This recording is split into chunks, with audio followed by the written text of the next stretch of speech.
شہباز صاحب، مجھے امپورٹنٹ بات یہ ایک عام پاکستانی جس سے متاثر ہوگا، پہلی چیز یہ کہ جو ہم نے ایک یہ رپورٹنگ ہوئی تھی کہ جو ہم 300 یونٹ سے کم والوں کو کنسیشن دیتے ہیں جو شاید ہمارے 80% ہیں، وہ آئی ایم ایف جو ہے وہ کہتا ہے جی یہ ختم کرے کیونکہ یہ آپ کا بہت بڑا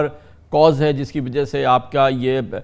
جو ہے یہ بجلی کا شدید ترین بحران آپ کا بنا ہوا ہے، یہ آپ نہیں دے سکتے۔ دوسری چیز یہ ایک یہ بات آئی تھی کہ جی ایس ٹی جو ہے وہ 17 سے 18% کی جائے۔ ان دو ایشوز پہ کوئی ریزولوشن ہوا ہے یا یہ کہ یہ صرف خبریں تھی، آئی ایم ایف انسسٹ نہیں کر رہا تھا؟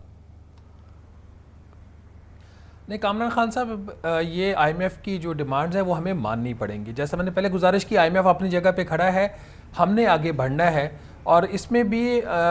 جو لائف لائن کنزیومر کی جو ایک ڈیفینیشن اور پھر 200 یونٹس تک، اس تک شاید آئی ایم ایف مان جائے۔ 300 پہ تو وہ بالکل نہیں مانے گا کہ جی 300 تک پرائس انکریز نہ کرے اور 300 سے لے کے اوپر 700 اور 700 پلس پہ کر دے، ایسا نہیں ہوگا۔ یہ اگر انکریز آیا، ایک جو یہ بات کر رہے تھے نجیب خاقان صاحب کہ وہ اس کے حوالے سے کہ جی صرف کوارٹرلی ٹیرف ایڈجسٹمنٹس نہیں، یہ اس سے بات بہت آگے جائے گی، صرف کوارٹرلی تک یہ نہیں رکے گی، اور یہ آئے گا بھی 200، اگر آیا تو 200 سے ہی یہ سٹارٹ ہو جائے گا، 300 سے نہیں ہوگا۔ نمبر 1، ٹیکسز کے اوپر بھی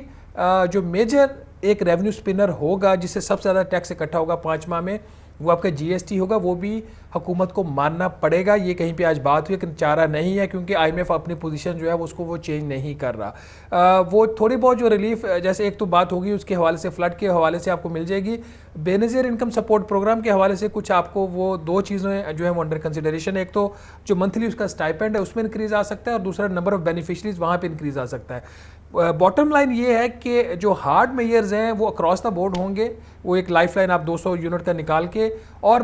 دوسرے جو آپ کے ہوں گے آپ کے بے نظیر انکم سپورٹ پروگرام کے بینیفیشری، اس کے علاوہ اور کچھ نہیں ہوگا، کہیں سے ریلیف نہیں ہوگا۔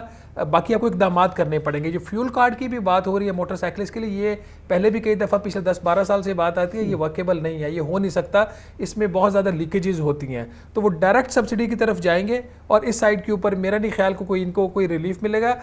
مسئلہ یہ ہے کہ جو یہ کہا جا رہا ہے نا کہ گیپس کم ہو جائیں گے یا ہو گئے ہیں، وہ گیپس اسی صورت میں کم ہوں گے، میں بارہا کہہ رہا ہوں، جب ہم آگے بڑھیں گے، آئی ایم ایف آگے نہیں بڑھے گا۔ یہ بات سب کے لیے کلیئر ہو جانی چاہیے۔ اور جو ایک چیز اور اس سارے عرصہ کے دوران سامنے آئی ہے، جس کو آئی ایم ایف اریٹیٹ ہوا ہے، جس قسم کا جو اسٹیٹمنٹ آئی ہے پرائم منسٹر آف پاکستان کی، جی آئی ایم ایف بڑا ٹف ٹائم دے رہا ہے،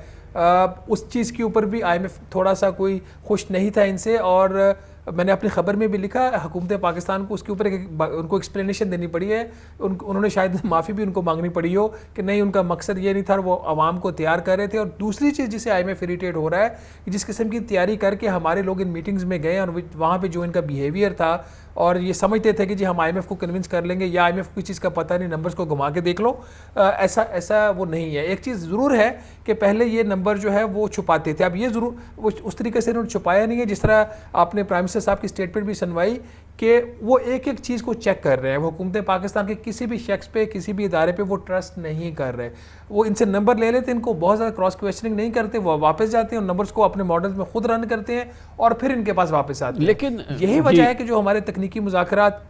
جی نجیب صاحب، تکنیکی مذاکرات جو جمعے کو ختم ہونے تھے وہ آج ختم ہوئے ہیں۔